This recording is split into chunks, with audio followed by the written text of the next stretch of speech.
자, 우리 복습부터 좀 한번 해보도록 하겠습니다. 일과 큰 제목 기억나세요? 하나님 하나님 나라를 나라를 창조하시고 복을 복을 주신다.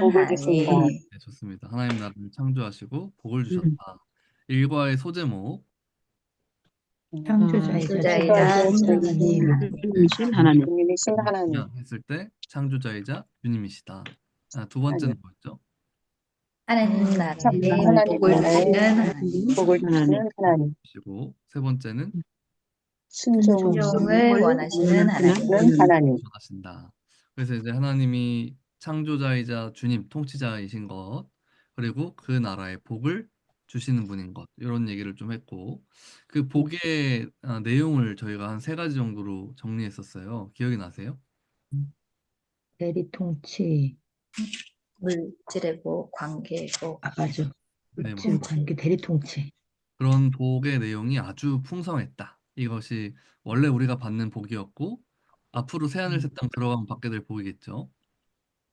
그리고 지금 회복된 하나님 나라의 공동체인 교회가 받는 복이기도 하다. 이렇게까지 좀 생각을 해봤고요. 그리고 두 번째, 이과 큰 제목. 주님께 불순종하여 하나님 나라에서 쫓겨난 죄인들. 예. 여기 이제 핵심 키워드가 다 들어가 있죠. 주님, 통치자, 왕이란 뜻이고, 주님께 불순종했다. 이게 이제 죄의 본질이죠. 그래서 하나님 나라에 쫓겨났다. 이게 그 결과죠. 그래서 이제 이런 것들 생각하면서 첫 번째 소제목은 뭐였죠? 죄의 그의 본질, 본질 하나님 주되심의 거고.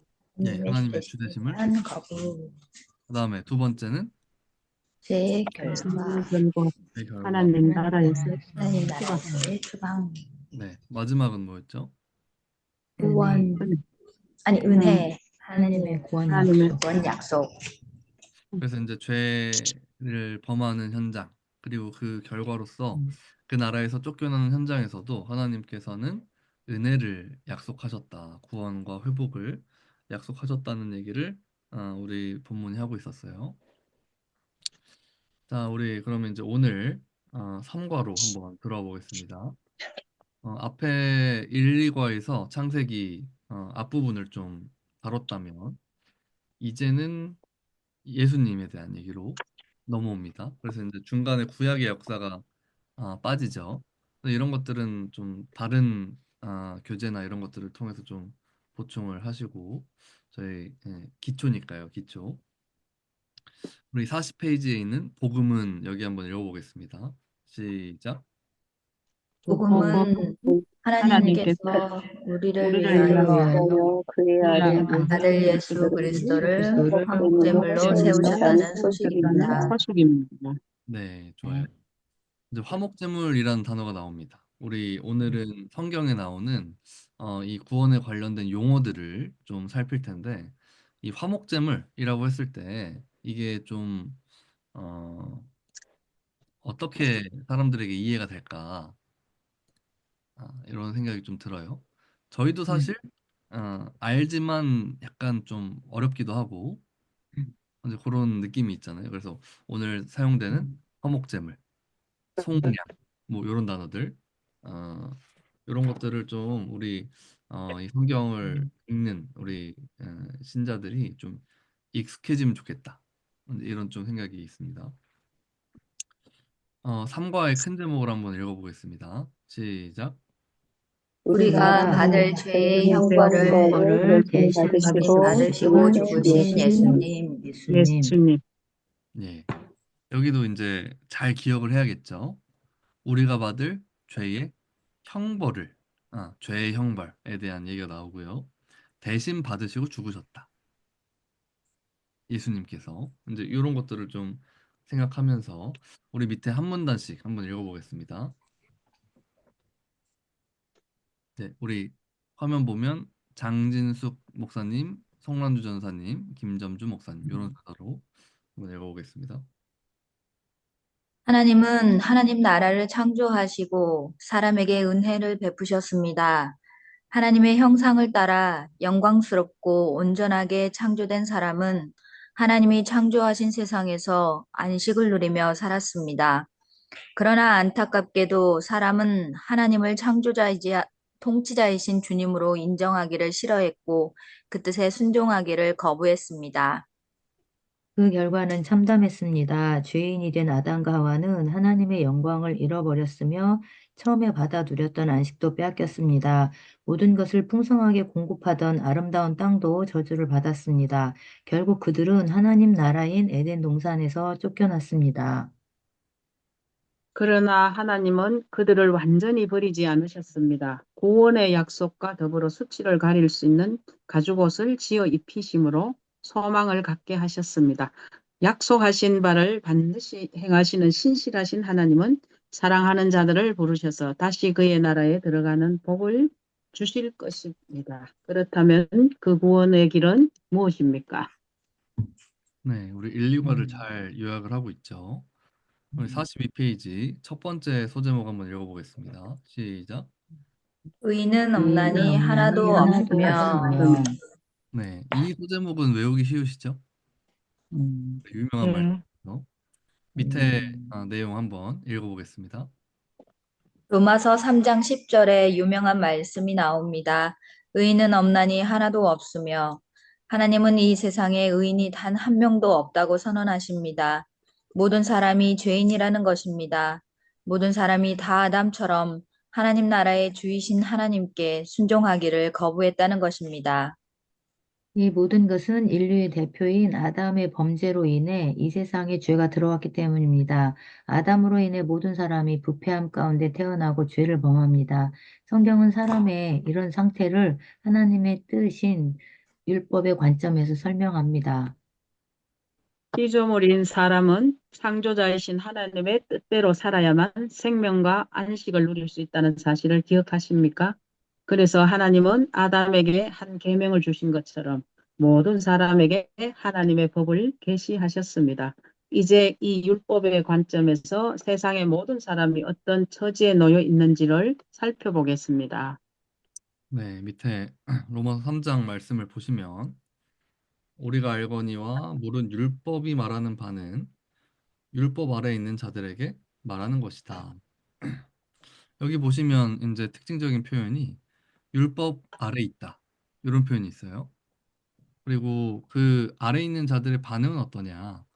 모든 입을 막고 온 세상으로 하나님의 심판 아래 있게 하려 함이라. 이게 어떤 뜻이죠? 음, 율법 아래 있다는 아담의 제 아래 있는데 율법을 그 십계명이라든지 주셨잖아요. 예. 그래서 예, 여기 잘 주셨는데 얘기해 주셨는데 모든 입을 막는다. 이건 좀 어떤 반응으로 보이죠? 우리가 율법을 다 행할 수가 없기 때문에 예. 예, 그렇게 해서 예수님이 오신 것이 아닌지. 예, 아, 예. 예. 이제 이게 모두가 죄인이라는 뜻을 담고 있는 것 같아요. 어느 아, 한 사람도 빠짐없이 죄인이기 때문에 그 입을 열 수가 없는 거죠. 예, 예, 좋은 것 같습니다. 그러니까 약간 우리 심판주이신 예수님 오셨을 때 모든 사람이 하나님 앞에서 낱낱이 본인의 어떤 죄악과 잘못된 것들이 다 드러날 거예요. 그러면 자, 너 입 있으면 얘기해봐라. 변명을 좀 해봐라. 했을 때 아무도 아무 변명도 할 수 없는 상태. 입을 막고 약간 꿀 먹은 벙어리라고 얘기를 하죠. 입이 열 개라도 할 말이 없는 그런 상태를 지금 얘기하고 있지 않나 라는 생각이 듭니다. 그리고 이제 20절에 보면 율법의 행위로는 그의 앞에 의롭다 하심을 얻을 육체가 없다. 이런 얘기도 합니다. 우리 그 이 책의 서론에서 그 도입하는 말 거기서도 좀 얘기를 했었는데 교회에서 사실 예수님 믿으면 구원받아요. 이런 얘기 많이 하고 성도님들도 많이 알고 계세요. 근데 정작 성경에는요, 구원이라는 그 단어보다는 의롭다 하심을 얻는다. 이런 표현이요, 훨씬 많이 쓰입니다. 여기 율법의 행위 이런 단어도 사실 바울 서신에는 많이 나오고요. 의롭다 하심을 얻는다. 이것을 얻지 못한다. 뭐 이런 표현들이 나오는데 성도님들께 이런 표현을 하면 탱소해요. 어, 음, 예수 믿으면 구원받아요. 이건 알아. 근데 여러분은 율법의 행위로는 안 되지만 그리스도 안에서 음, 의롭다 하심을 얻습니다. 이런 얘기하면 이게 무슨 얘기야? 이게 연결이 잘 안 돼요. 근데 사실 음, 훨씬 많이 등장하는데 그럼 이제 음, 이게 두 가지 책임이 다 있는 거죠. 첫 번째는 본인들이 성경을 그만큼 안 보시는 거예요. 성경을 안 읽으니까 생소하고 처음 보는 거고 두 번째는 목회자들이 안 가르치는 거예요. 의롭다 하심 이런 표현 성경이 너무 중요하게 나와 있는데 얘기를 안 해요. 음. 왜? 일단 본인부터 어려워.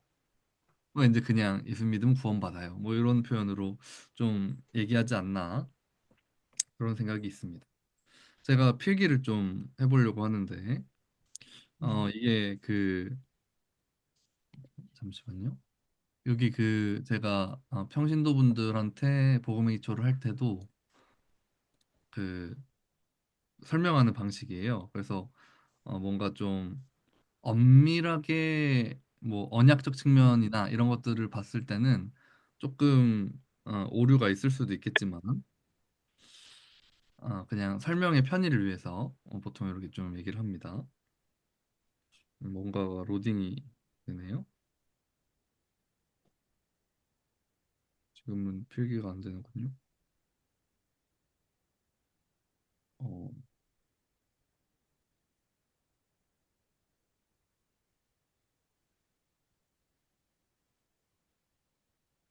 화이트보드가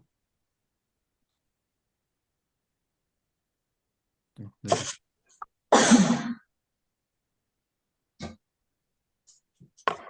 네. 우리 한번 제가 필기를 좀 해보겠습니다. 일단 하나님께서 이게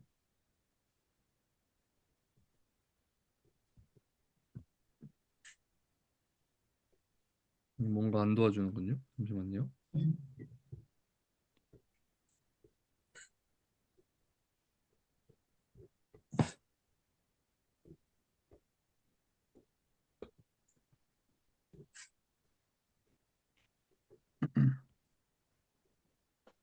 네.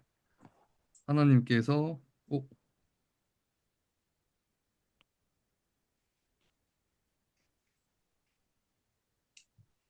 네, 그냥 하겠습니다. 하나님께서 우리에게 사람에게 아, 나와요. 네. 좀 연해가지고 제가 지금 바꾸고 싶었는데 이게 방법을 모르겠네요. 우리 요 일과 때 배웠던 내용입니다. 하나님께서 사람에게 하나님 나라의 복을 주셨죠. 그러면 사람은 하나님께 뭘 드려야 되죠? 순종. 순종. 예, 우리 그 명령에 순종, 음. 순종해야 돼요. 하나님의 명령에. 그러면 이제 요 하나님이 왕이신 것이 드러나는 거고, 우리는 그의 백성으로서 그 복을 받아 누리는 거죠. 그러면 우리 아담과 하와가 받았던 명령, 해야 되는 순종이 어떤 거였죠? 선악과 선하는 목적. 예, 넉넉한. 잘 아시는 것처럼 선악을 알게 한 나무 열매 먹지 말아라 이런 얘기를 하는 거죠. 그래서 요 명령을 지키기가 쉬웠다라는 얘기를 우리가 했었습니다. 왜냐하면 음, 죄도 없었고 너무 많은 복을 받았었고 이 복을 받아 누리기에 충분한 지혜를 갖고 있었기 때문에 음, 요 순종은 굉장히 어렵지 않았다. 근데 음, 이제 뭐가 시작됐냐면 죄가 시작이 되는 거예요. 죄. 하나님은 여전히 거룩하시고 의롭고 선하시죠. 그래서 이제 거룩이라는 것만 봐도 우리 이제 이 단어 자체가 어떤 뜻인지 아시죠? 어, 죄와 구별된다. 완전히 죄와는 분리돼 있는 상태. 조금의 죄악도 허락하지 않는 하나님의 성품이죠. 그래서 하나님이 의롭고 거룩하고 선하신 이런 성품이 있는데 우리의 상태가 문제죠. 우리가 이전에는 하나님의 지혜와 영광과 모든 그 형상을 갖고 있는 자였는데 죄가 시작되니까요. 우리 수준이 아주 여기까지 내려오는 거예요. 그래서 하나님과 우리의 간극이 굉장히 넓어졌어요. 근데 여전히 하나님께서는 우리에게 말씀을 하십니다. 네가 내가 주는 그 명령에 순종하면 복을 누리고 내 나라에 들어와서 살 수 있다. 이런 얘기를 하시는 거예요. 그러면 예전에는 주신 명령이 선악을 알게 하는 나무 열매 요거 하나였어요. 근데 이제는 우리 수준이 굉장히 낮아졌기 때문에 하나님께서 우리에게 새로운 명령을 주시죠. 이 명령을 우리가 뭐라고 얘기하죠?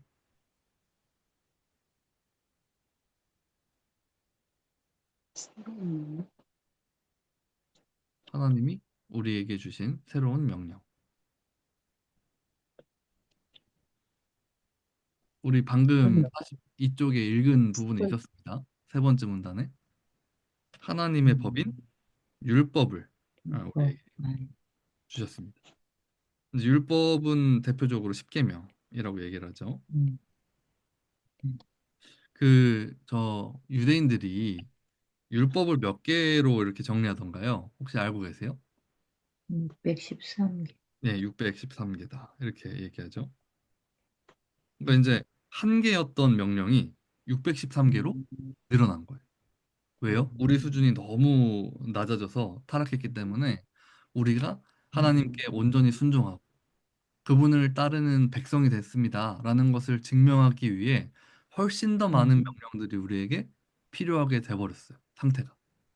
그래서 여기 있는 이 사람은 이제 하나님 나라에 들어가기 위해서는 그 나라의 법을 다 지켜야 하는데 그게 바로 율법, 이 613개를 다 지켜야 되는 그런 위치에 들어와 있다는 거죠. 그럼 율법은 우리에게 무엇을 요구하느냐? 두 가지입니다. 율법을 지키면 복이 약속돼요. 어떤 복이 있느냐? 바로 의롭다는 칭찬을 받습니다. 의롭다. 이거는 어떤 의미냐? 바로 하나님 나라에 들어갈 자격이 있다. 자격. 이렇게 얘기할 수 있어요. 하나님 나라에 들어갈 자격이 있다. 요걸 이제 의롭다라는 상태로 인정해 주시는 거예요. 그러면 이 의로운 자는 당연히 복을 받겠죠. 어떤 복이요? 천국에 들어가는 복을 받게 되는 거예요. 그리고 나머지 하나는 뭐죠? 어기면 하나님 나라의 법을 어기면 어떤 우리가 벌을 받게 되느냐? 이제 형벌을 받는 거죠. 형벌. 에, 좀 오늘날에도 법을 어기면 벌을 받지 않습니까? 뭐 벌금을 내든 감옥을 가든요. 그런 것처럼 이 형벌이 바로 지옥이죠. 하나님의 모든 그 주시는 복이 상실된 상태. 그래서 하나님께서 우리에게 지금 기본적으로 허락하신 모든 어떤 자연 만물과 지금 누리는 모든 이 혜택들까지도 다 하나님이 회수해 가시는 상태가 지옥이겠죠. 그래서 요 두 개 중에 하나인 거예요. 뭐 아님 도죠. 중간 상태가 없어요. 율법을 지키거나 그래서 의롭다고 칭찬받고 하나님 나라에 들어가거나 그 자격을 얻어서 아니면 어겨서 벌을 받던지 이 둘 중에 하나인 거예요. 그러면 여기 있는 이 사람이 이 사실을 알고 지원을 하는 거죠. 그럼 제가 한번 하나님 나라의 법을 지켜서 그 나라의 백성으로 한번 살아보겠습니다. 이렇게 지원을 했어요. 그럼 이 사람이 하나님의 율법을 다 지켰다고 인정받는 조건이 있겠죠. 음. 어떻게 하면 이 율법을 다 지켰다고 인정해 주실 겁니까? 라고 했을 때 그 조건이 두 가지가 있어요. 이게 뭐냐면 바로 모든 율법을 항상 지켜야 돼. 모든 율법을 하나도 어기면 안 되고 그 지키는 지속 시간이 항상 영원토록 지켜야 돼. 이거에 대한 근거 말씀은 어디 나와 있느냐? 갈라디아서 3장 10절에 나와 있습니다. 모든 율법을 항상 지켜야 된다. 그래서 이제 이런 거죠. 이 사람이 10계명 10개 중에 9개를 지켰어요. 대단하죠. 10개 중에 9개. 보통 90점 정도 맞으면 그래도 1등 할 수 있지 않습니까? 그럼 하나님께서 야, 너 10개 중에 9개나 지켰어? 진짜 잘했다. 좋아. 너 정도면 내 나라에 들어와라. 이렇게 하시겠나요? 안 된다. 모든 율법을 다 지켜요. 왜? 하나님 너무해요? 아니요. 우리 하나님은 거룩한 분이잖아요. 거룩은 조금의 죄도 용납하지 않는 거예요. 그래서 안 되죠. 어떤 사람이 이제 말도 안 되지만 이 십계명 10개를 다 지켰어요. 아, 근데 한 10년 지키다가 언제 삐끗했냐면 중2 때. 중2 때 엄마한테 개긴 거야. 그럼 어떻게 돼요? 어겼죠. 하나님한테 가서 하나님 제가 그래도 10년 지켰지 않습니까? 이렇게 얘기할 수가 있나요, 없나요? 없다는 거. 지금이 중요해요. 없어요. 그래서 이 율법의 요구, 이제 이걸 율법의 요구라고 얘기하죠. 율법의 요구. 우리는 율법에게 이런 요구를 받죠. 너 지켜서 의롭다함을 얻던지 어겨서 벌 받는 거다. 이런 요구 앞에서 우린 이 조건이 너무너무 빡세니까요. 아무도 못 지키는 거예요. 아무도 못 지켜서 다 어기고 다 형벌받고 다 지옥을 지금 예약해 놓은 상태다. 어. 그럼 어떤 사람이 얘기하는 거죠? 저 이렇게 빡센 거면 이 게임 참여 안 하겠습니다. 아, 저 이거 주지 마세요. 이렇게 얘기할 수가 있나요, 없나요? 없다는 거예요. 없어요. 엄마 뱃속에서 응애하고 태어나는 순간 모든 사람이 율법의 요구를 받아요. 지켜서 의롭다 먹고 천국 갈래? 어겨서 지옥 갈래?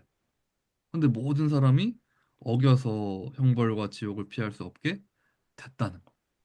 그래서 성경은 여러분 지금 제가 쭉 설명을 드렸는데 음, 여기 이 율법의 요구 요런 이제 표현도 있고 아무도 이 율법의 요구를 피할 수 없죠.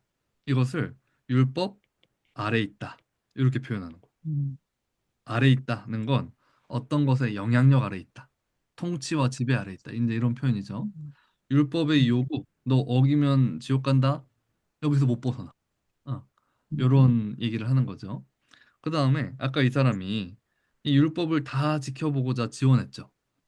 그래서 제가 한번 제 힘으로 율법을 지키고 하나님 앞에 의롭다고 칭찬도 받고 천국에 한번 들어가 보겠습니다. 라고 본인이 지원해서 이 모든 율법을 한번 지켜보고자 노력하는 그 상태를 뭐라고 성경이 얘기하냐면 이 사람이 율법의 행위를 한다. 이렇게 얘기해요. 율법의 행위를 한다. 그래서 이제 성경에서 율법의 행위라고 나오면 행위는 행위고 율법은 율법이지. 율법의 행위는 뭐야?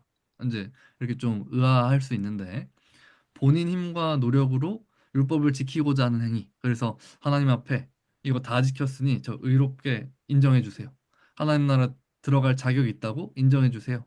라고 이제 당당히 얘기하는 행위를 율법의 행위다. 이렇게 얘기하는 거예요. 그래서 예수님께서 그렇게 바리새인들을 신랄하게 비판하지 않으셨습니까? 우리 이제 많은 그 평신도 분들께 바리새인은 어떤 사람입니까? 이렇게 물어보면요. 되게 나쁜 사람인 줄 아세요. 위선자. 어? 되게 뭐라 그러지? 말만 번지르르한 사람. 근데 사실 저희 다 아는 것처럼 바리새인처럼 율법을 다 지키려고 노력한 사람들이 없었죠. 바리새인들은 율법 613개 세부 항목 장로들의 전통까지 적용해가지고 그것을 하나도 안 어기고 다 지키던 사람들이에요. 쉽게 말하면 본인들 힘으로 율법의 행위로 천국에 들어가려고 부단히 노력하던 사람들이 바리새인들이죠. 근데 예수님께서 오셔서 그들을 비판하신 이유는 이거죠. 너희 힘으로는 안 된다. 라는 걸 분명히 보여주시려고 그들을 비판하셨던 건데 이제 그런 것들 우리가 좀 생각해 볼 수 있죠. 그럼 이제 여기까지 설명하면요. 어떤 분들은 얘기합니다. 태어나서 모든 사람이 율법을 어기지 않습니까? 모든 사람이 형벌받고 지옥 가는 거 아닙니까? 그러면 이거 너무 조건이 억울해요. 아무도 못 지키는 거 하나님께서 다 못 지키는 건데 주셔놓고 다 지옥 가게 하시고 그럼 나쁜 분 아닙니까? 이렇게 얘기하는 사람들이 있는데 그렇게 얘기하면요. 어디로 가야 되냐면 다시 아담과 하와로 가야 돼요. 이때는 하나님 명령을 지킬 능력이 있었나요, 없었나요?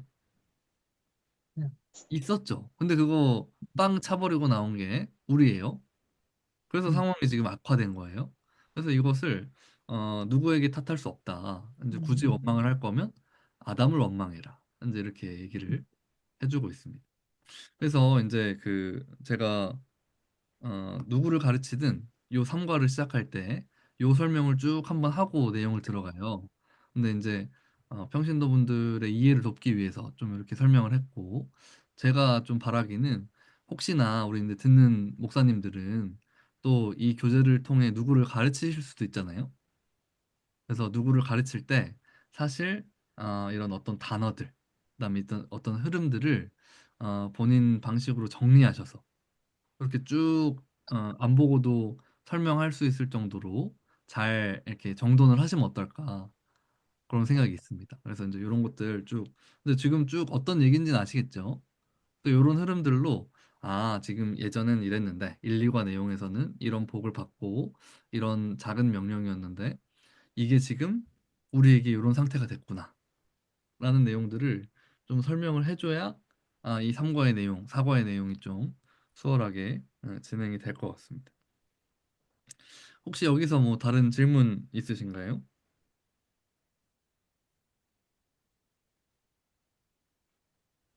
네, 없으시면 우리 내용으로 한번 들어가 보도록 하겠습니다.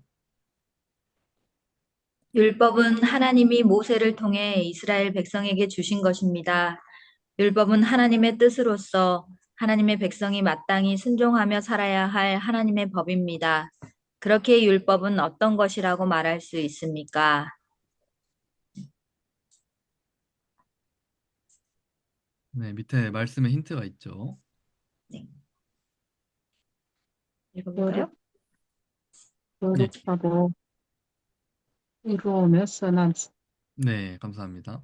율법 자체는 나쁜 게 아니죠. 하나님이 법이고 하나님의 뜻을 드러내는 거룩하고 의롭고 선한 것이죠. 근데 이제 대신 조건이 뭐냐? 겉 행동만을 규제하는 법이 아니고 우리 예수님께서 말씀하신 것처럼 마음까지도 살피는 법이라는 게 이제 우리에게는 아주 치명적이다. 이렇게 얘기할 수 있겠습니다. 자, 우리 2번. 모든 사람은 하나님의 법인 율법을 준수해야 할 의무를 지닙니다. 모든 사람은 창조주 하나님 앞에 서 있는 피조물이기 때문입니다. 율법 준수의 의무를 지닌 사람을 율법 아래에 있는 자들이라고 말합니다. 그런데 성경은 이런 사람들이 결국 모두 하나님의 심판 아래에 있다고 선언합니다. 왜 모든 사람이 한 명도 예외 없이 하나님의 형벌을 받아야 합니까?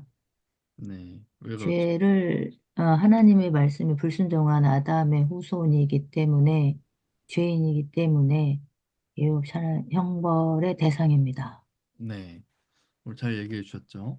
음, 율법을 지켜야 하나님 나라의 백성이 합당한 삶을 사는 건데 그것을 지킬 수 있는 사람이 없다는 거죠. 음, 여기 이제 20절 보면 율법의 행위, 아까 이제 정리해 드렸죠. 율법의 행위가 뭐라고 말씀드렸죠? 율법의 행위, 법을 지키려고 하는 의로운 것. 율법의 행위는 본인 힘으로 율법을 다 음, 지켜서 내가 천국에 들어가 그럴 보겠다라고 수 있어. 얘기하는 거라고 말씀드렸어요. 율법의 행위. 그 음, 본인의 노력으로는 하나님 앞에 의롭다 하심, 하심, 의가 아까 무슨 뜻이라고 말씀드렸죠? 좋아. 기억나세요? 의. 하나님의 성품, 하나님 나라에 들어가는 자격. 예, 하나님 나라에 들어갈 자격으로 보시면 돼요. 그러니까 지금 요 말을 풀면 본인이 율법을 지키려고 노력해서는 하나님 나라에 들어갈 자격을 얻을 육체가 아, 없다라는 얘기를 지금 바울이 하고 있는 거죠. 그래서 이제 의라는 표현 좀 이렇게 잘 가르쳐야겠죠. 그리고 아까 제가 말씀드린 갈라디아서 3장 10절의 말씀이 오른쪽에 나와 있어요. 한번 표시를 해보세요. 보시면 모든 일을 음, 항상 행하지 아니하는 자는 저주 아래 있다. 이렇게 돼 있죠. 이게 무슨 말이에요? 모든 율법을 항상 지키는 자. 많이 율법을 지켰다고 인정받는다. 모든 율법을 항상 지키지 않는 자는 율법의 음, 저주 아래 있다. 이런 표현을 쓰는 거예요. 음. 그래서 왜 율법 아래 있는 우리는 다 심판을 받느냐? 다 어겨서 그래요. 다 어겨서. 음, 아무도 못 지키죠. 자, 우리 음. 3번. 목사님, 예. 율법의 행위를, 율법의 행위가 이제 본인이 열심히 해가지고 그 율법을 지키려고 하는 것들이라고 말씀하셨잖아요. 예. 예. 본인이 지켜보려고 하고, 본인이 구원에 이뤄보려고 하고, 하나님의 뜻을 이루어보려고 하고, 그럼 그 율법의 행위가 결국은, 의롭지 않다는 거잖아요. 하나님을 인정하지 않고 본인 스스로가 본인 힘으로 해보려고 하는 의지니까요. 아니 이제 본인이 다 지키려고 하는데 능력이 부족한 거죠. 능력이 부족한 건데 할 수 있다고 하는 생각인가요, 그럼? 아, 그러니까 자기 의랑 연결을 시켜 보시는 거죠, 지금. 네. 결국은 통하게 될 것 같아요. 왜냐면 결국 안 음, 되니까요. 음. 그래서 무슨 행동을 했을 때 그거는 율법적이야 하고 그거는 율법의 행위야. 그렇게 이렇게 지적당하는 경우들이 있지 않죠, 아마도. 그건 교회에서. 율법이야. 막 이렇게 우리가 성경적으로 행동하고 무슨 표현을 하고 했을 때 그거는 그게 참 그건 율법적이야. 이렇게 목사님들하고 성경 공부할 때도 그건 율법이에요. 그건 율법적인 거예요. 이렇게 표현하면서 그 분의 행동이라든가 이런 것들을 좀 많이 지적한다고 할까? 음, 이- 지금 무슨 말을 하고 있는지는 표현이 잘 안 되긴 하지만 그래서 그러면 이게 다 율법적인 거라고 하고 율법의 행위라고 이렇게 지적하고 이렇게 하고 하면은 그러면 어떻게 행동하라는 말이냐 막 이런 생각이 들 때가 있거든요. 음. 그럼 뭐 어떤 행동을 했을 때도 그건 율법적이에요. 이렇게 할 것 같아 갖고 조심스럽고. 근데 우리가 또 그거를 다 그렇게 하지도 못하잖아요. 약간 이제 용어를 조금 다듬으면 이제 율법적이다 이렇게 쓰기보다는 음, 율법주의다 이렇게 얘기를 하는 게 더 맞- 정확할 것 같아요. 율법은 우리 음, 1번에서 본 것처럼 거룩하고 의롭고 선한 법이죠. 율법 자체는 나쁘지 않아요. 근데 음, 우리가 음, 경계해야 될 건 뭐냐면 율법주의죠. 율법주의. 그러니까 율법주의라고 얘기를 하면 사실 여기 나오는 율법의 행위가 은근히 바리새인들의 전통처럼 교회 안에 음, 이렇게 좀 굳혀져 있는 경우가 있는 거예요. 그래서 약간 음, 음, 어떤 행위들이 그래도 새벽 예배는 나와야지. 어? 음, 어디서 새벽 예배를 빠져? 하나님한테 벌 받으려고. 뭐 이런 음, 표현들. 그래도 11조는 해야지. 어? 그거 안 하면 하나님 거 훔쳐가는 거야. 너 그러다가 나중에 다리 부러져. 뭐 이런 것들. 그러니까 약간 음, 본인의 어떤 행위들이 하나님을 기쁘시게 하고 만족시킨다라고 생각하고 이런 것들을 음, 하지 않는 자는 구원에서 음, 탈락할지도 몰라. 음, 너는 구원을 받아도 부끄러운 구원일 거야. 라는 어떤 식의 어떤 행동을 가지고 선을 긋는 것. 요거 음, 자체는 조심해야 될 부분이죠. 아무도 이제 음, 지키지 못해요. 그래서 음, 사실 이 부분이 우리 전사님 잘 얘기해 주신 것처럼 굉장히 음, 이쪽을 얘기하면 반대해서 뭔가 비난이 있는 것 같고 그렇다고 아예 아무것도 안 하자면 그것도 또 이상하고 그래서 약간 그 혼란이 있는 부분이 있을 수 있어요. 그래서 음, 사실 이 부분을 정말 잘 가르쳐야 돼요. 일단 이 목회자가 먼저 예수 그리스도 안에서 이루어진 모든 것들, 모든 그분의 이 공로로 완전히 구원받았다, 모든 게 은혜다라는 것들을 좀 잘 가르치고, 그래서 그리스도의 은혜 안에서 우리가 새 존재가 되었기에 이제는 주님의 일을 힘써 하며 살아간다. 이런 것들이 사실 어떻게 보면 말장난 같거든요. 다 했는데, 그러니까 너도 열심히 해야 돼. 라는 게 어설프게 가르쳐서는 인식이 잘 안 돼요. 그래서 되게 촘촘하고 체계적이고 아주 풍성하게 반복해서 가르치실 필요가 있고 근데 이런 것들을 잘 하지 않게 되면 둘 중 하나로 가요. 그냥 열심히 뭘 시켜 교회에서. 그래서 봉사하시면 복 받습니다. 안 하시면 하나님이 싫어하세요. 이제 이런 식으로 완전 행위 율법주의적으로 가버리든지 아니면 뭐 은혜만 강조하면서 뭔가 이렇게 공중에 둥둥 뜨는 것처럼 아무 행위도 안 해도 돼. 이런 쪽으로 가요. 그래서 사실 우리가 먼저 잘 배우고 잘 가르쳐야 돼서 이 복음의 기초를 일단 끝까지 한번 들어보시고 정립을 하시고 더 나아가서 복음의 핵심이라는 강의가 있어요, 저희 안에. 혹시 들어보셨어요? 복음의 핵심. 그래서 이제 책이 세 권입니다. 제가 어, 기억이 잘 안 나는데 십자가 믿음 칭의.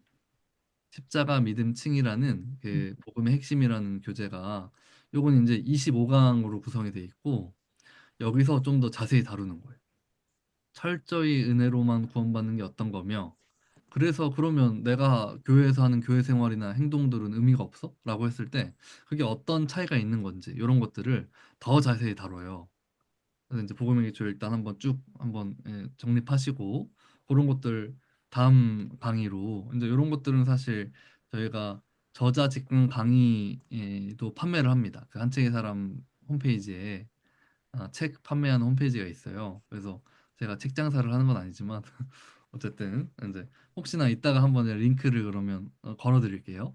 카톡방에. 그렇게 한번 해보시면 좋을 것 같습니다.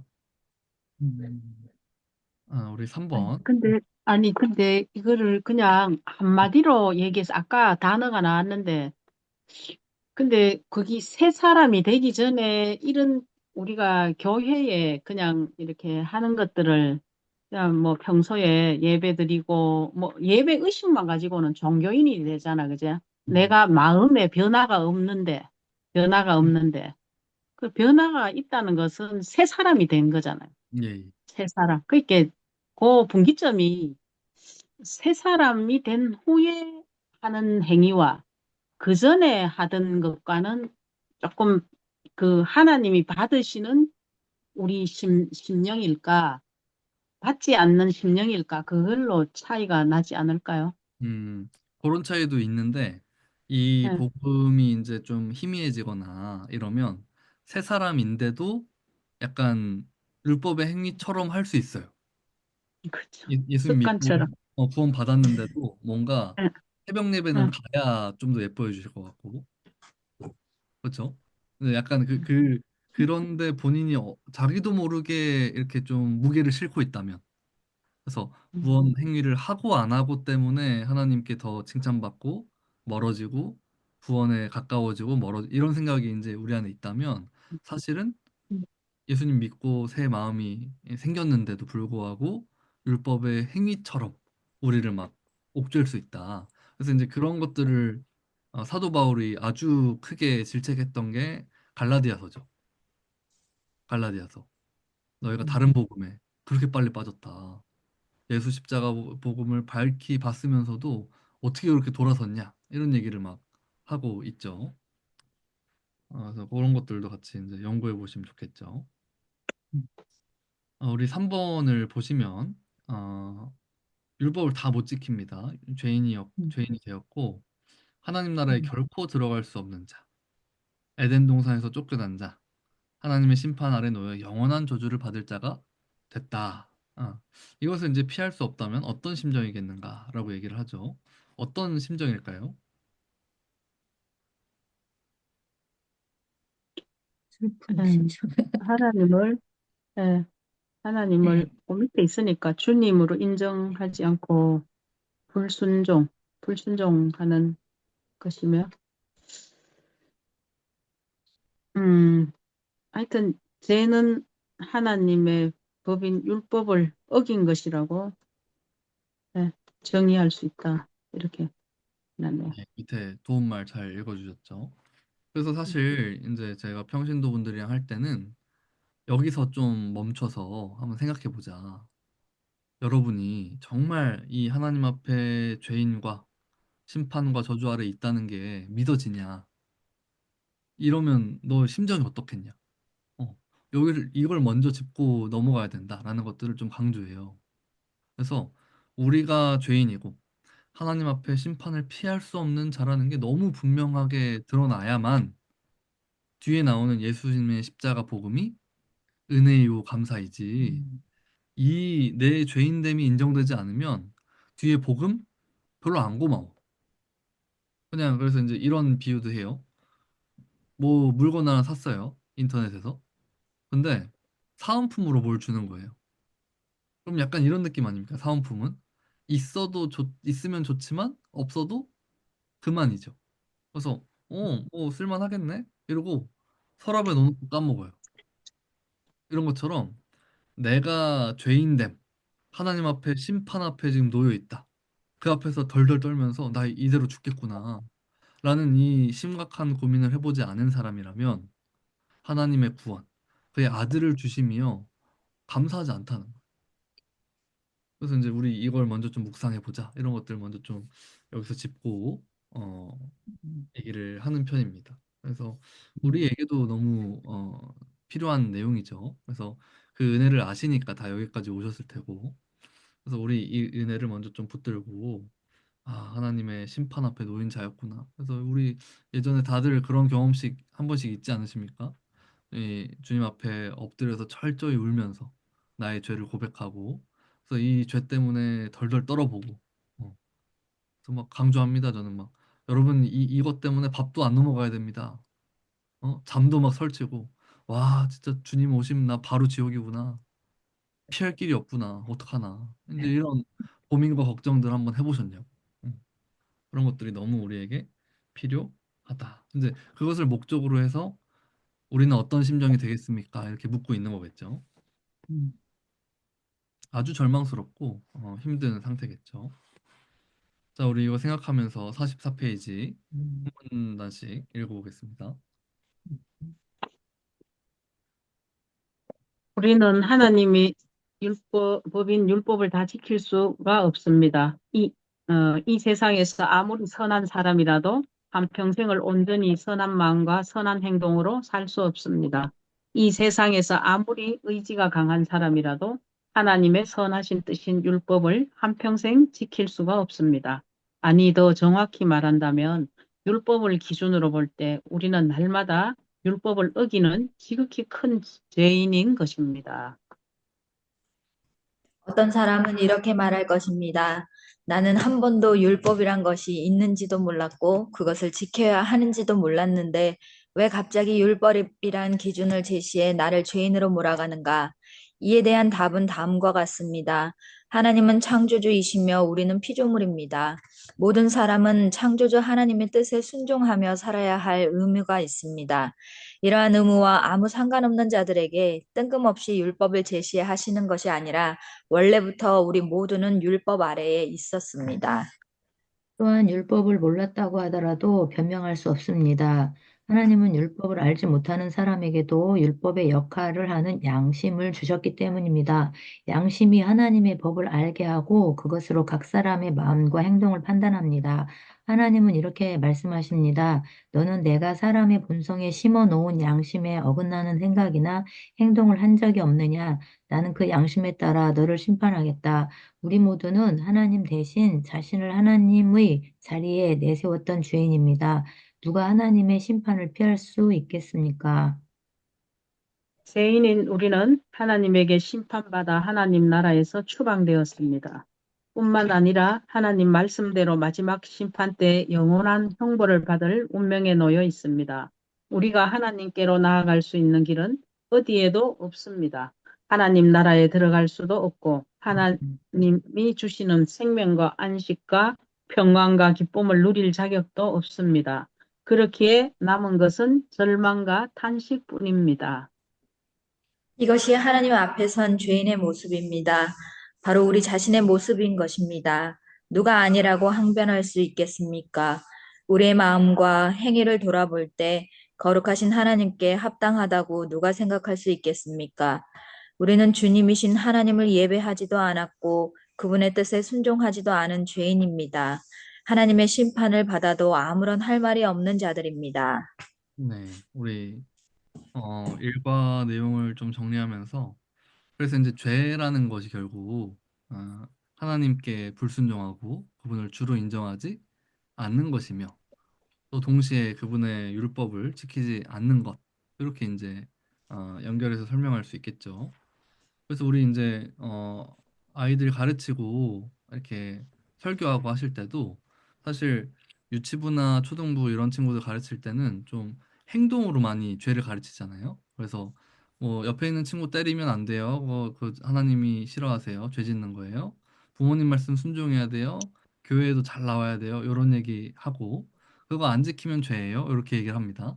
근데 사실 그게 결국은 행동을 얘기하는 거지만 성경이 말하는 죄의 본질은 마음에서부터 시작되는 거죠. 그래서 이제 가끔 굉장히 착한 애들이 있어요.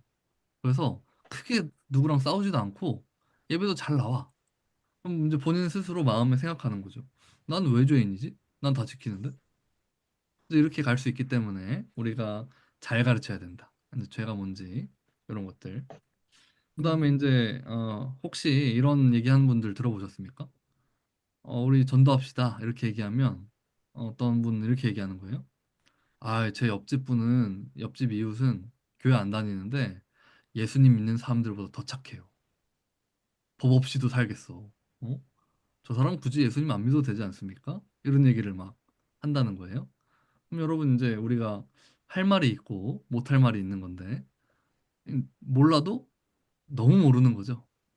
여기 이제 나오는 것처럼 하나님의 율법을 그 마음까지 꿰뚫어 보신 율법을 지킬 자가 없다는 거죠.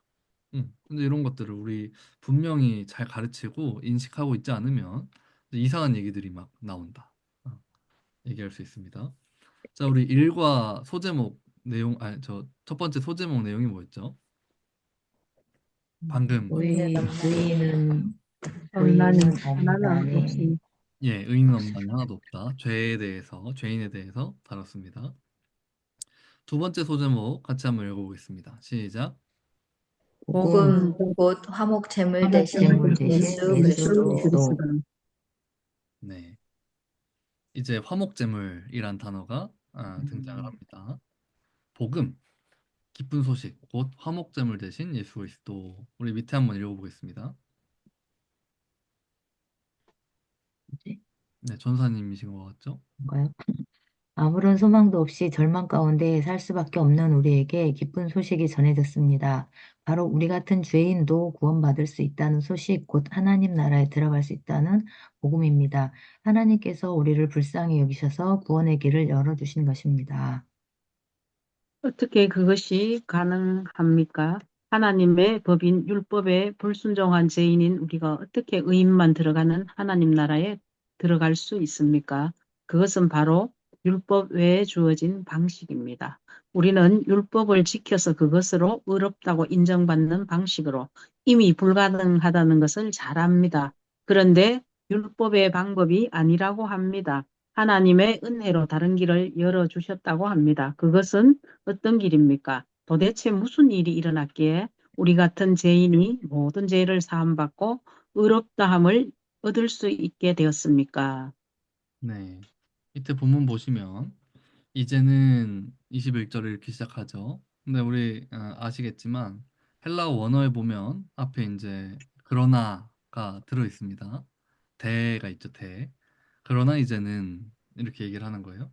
앞에는 우리 율법 우리 힘으로 지켜야 하나님 나라에 들어가는 그 기준이었는데 그것을 아무도 지키지 못했다라는 얘기를 하다가 그러나 이제는 전환이 됐다라는 얘기를 하는 거죠.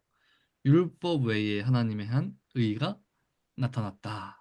그래서 이제 하나님 나라에 들어갈 그 자격이 우리 힘으로는 지킬 수 없었는데 이제 율법이 아니라 다른 방법이 나타났다. 그것이 바로 22절 예수 그리스도를 믿음으로 믿는 모든 자에게 미치는 하나님의 의다. 이렇게 얘기를 하고 있는 거죠.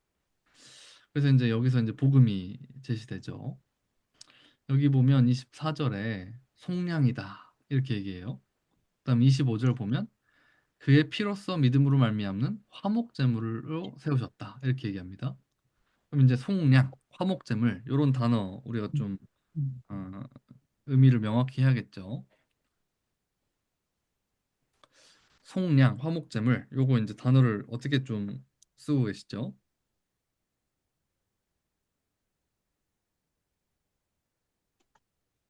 이게 화면이 막 넓어지진 않나 보네요. 요게 끝인 것 같고 어, 속량, 속량, 화목제물 이렇게 얘기하죠.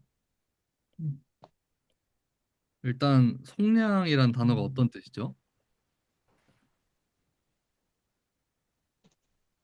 값을 그냥 값을 지불하고, 치른다.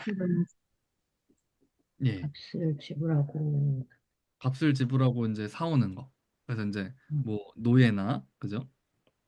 음, 노예나 종 뭐 이런 사람들 그 사람 음, 몸값을 치르는 걸 얘기를 하는 거예요.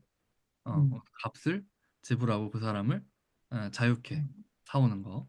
그다음에 화목제물이다라고 하면 이제 이렇게 설명하면 되겠죠. 그 하나님의 진노를 어떤 진노죠? 음, 죄에 대한 진노를 음, 누그러뜨린다. 이런 표현 쓰더라고요. 누그러뜨리는 음, 재물이 되셨다. 이렇게 얘기를 하는 거예요.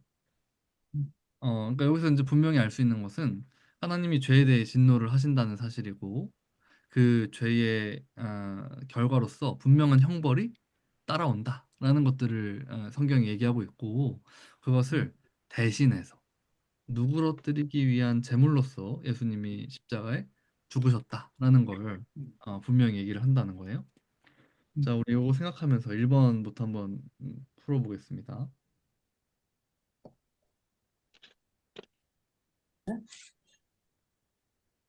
하나님은 우리를 구원하시려고 아들이신 예수님을 이 세상에 보내셨습니다. 그리고 하나님은 그 예수님을 우리를 대신할 화목 제물로 세우셨습니다. 이로 인해 범죄하여 하나님의 영광을 잃어버린 자들이 그 죄를 사함받을 기회를 얻었습니다. 여기서 중요한 것은 화목 제물이란 개념입니다. 화목 제물에 대한 아래의 설명을 읽고 그것이 어떤 의미인지 서로 나누어 보십시오. 죄인에 대한 하나님의 진노가 해결되도록 대신 드려지는 제물을 의미한다. 즉, 원수되었던 죄인을 하나님과 화목시키기 위해 하나님의 진노를 대신 받도록 드려지는 희생 제물을 가리킨다. 화목 제물이신 예수님은 우리 죄에 대한 형벌, 곧 하나님의 진노를 대신 받음으로써 우리를 하나님의 진노에서 벗어나게 했다. 예수님은 우리를 위한 화목 제물이 되셨다. 네. 그래서 이제 화목제물 너무 중요하겠죠. 한번 표시를 해보시죠. 어, 죄인에 대한 하나님의 진노가 해결되도록 대신 드려지는 제물 이렇게 돼 있어요. 그래서 이제 이게 사실 우리 이제 목회자분들이시니까 요즘 현대 신학들이 많죠. 거기서는 점점 이 개념을 제거하려고 노력을 합니다. 그래서 하나님께서 죄에 진노하신다는 개념도 싫어하죠. 그리고 더 나아가서 그 진노를 누구를 대신 받게 한다라는 것도 사실 인정하지 않아요. 그래서 그걸 뭐라고까지 표현하냐면 그 아주 야만적인 그 뭐라 그러죠? 원시 부족의 어떤 제사제도 얘기하는 거 아니냐.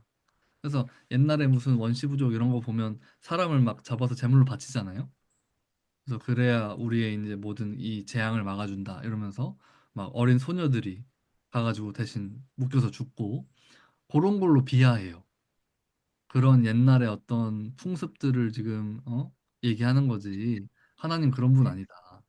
하나님 그렇게 야만적인 분 아니고 우리를 사랑하시는 분, 모든 죄를 덮어주시는 분. 그래서 십자가에 달려 죽으신 건 뭐야? 그분의 사랑을 표현하는 그 아주 과격한 행위. 이런 식으로만 얘기를 하는 거예요. 그래서 뭘 지금 피하려고 하냐면 하나님이 죄에 대해 진노하시며 그 형벌을 누군가에게는 반드시 부으신다는 사실을 점점 인정하지 않는 어떤 그런 신학적인 흐름들이 있다는 거. 그래서 이게 이제 어떻게 좀 강화되냐면 그런 표현들 많이 쓰이죠. 죄인은요 벌을 받아야 돼요. 그렇죠? 잘못한 사람은 벌을 받는 게 마땅합니다.